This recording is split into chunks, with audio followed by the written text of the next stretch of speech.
I've been knowing of these, what I call boogers in the South, since actually around 1972. But the first ever sighting that I ever actually had was in 1966 when I was all of 6 years old. My brother and I slept in the same bedroom together. At that point in time, I was 6, and he was right at 4 years of age, almost turning in 5. I have no idea what time it was. I know that me and my brother were asleep. I know that the lights in the house was totally out. But this particular night, the windows was up, so the air could draw through the house. The curtains was billowing back toward our bed. The window was facing straight out toward the east, looking upon that leveled ground that had been pushed up into a mound leading up to the hill going on the backside of our house.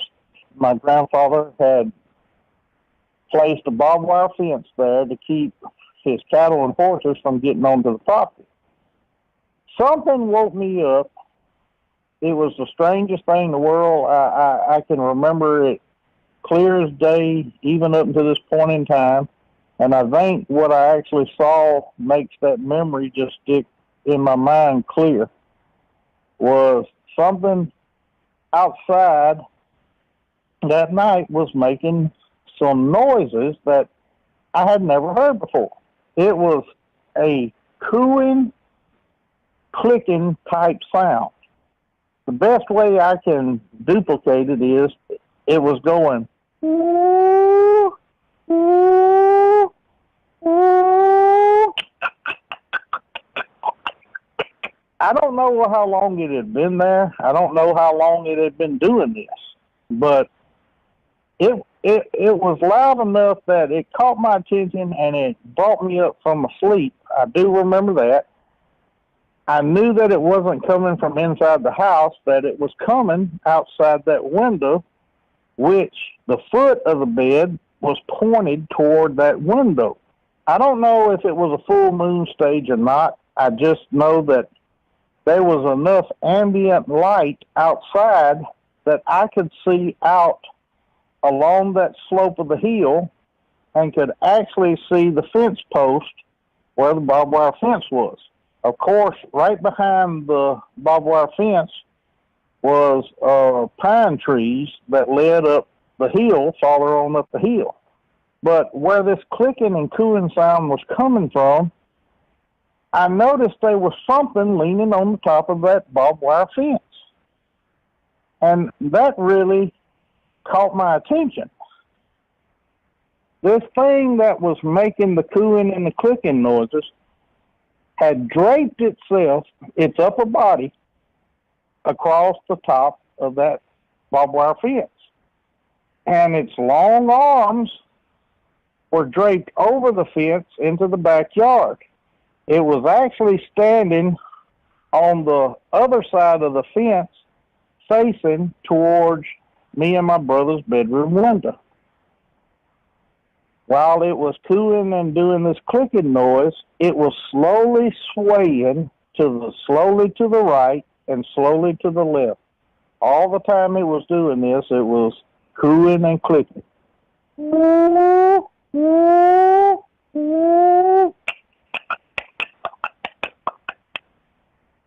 First impression I had when I saw it, the only thing that I, in my 6-year-old mind, could even remotely relate it towards was either a large chimpanzee or a gorilla.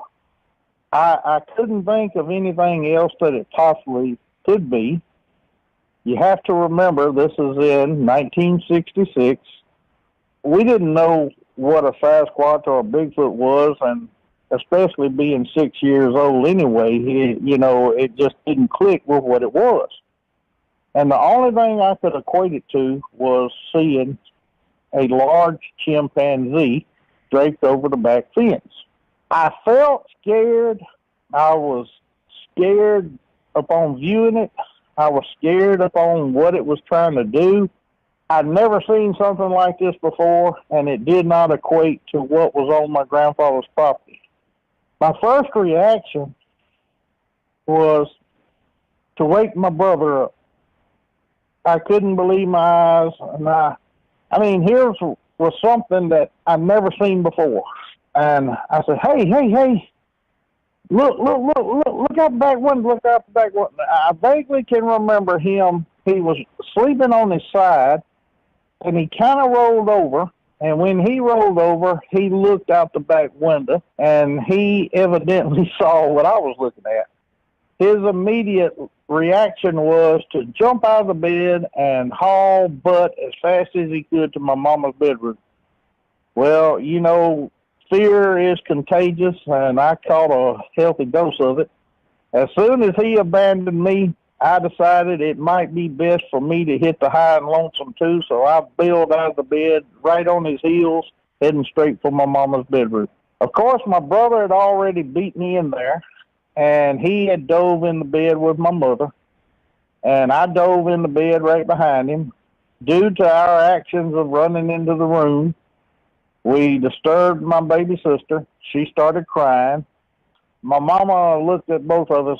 What's wrong? What's going on? You know, and mama, there's a big monkey outside our bedroom window.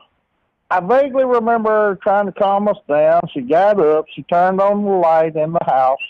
Then she asked me and my brother what was going on. How come, you know, we come tearing into the bedroom all excited and upset? We told her, Mom, there's a big monkey hanging over the fence in the backyard on the hill outside the bedroom window.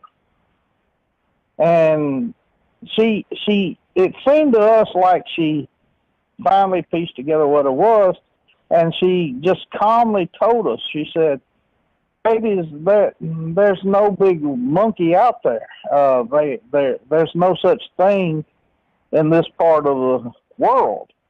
But Mama, I'm telling you, there is a big monkey hanging over the fence in the backyard, and it's cooing to us, and we even imitated the sound to her what it was doing. I do remember that Mama never got out of the bed to go check and see if there was one in the backyard or anything of that such, but she did let me and my brother sleep with her the remainder of that night.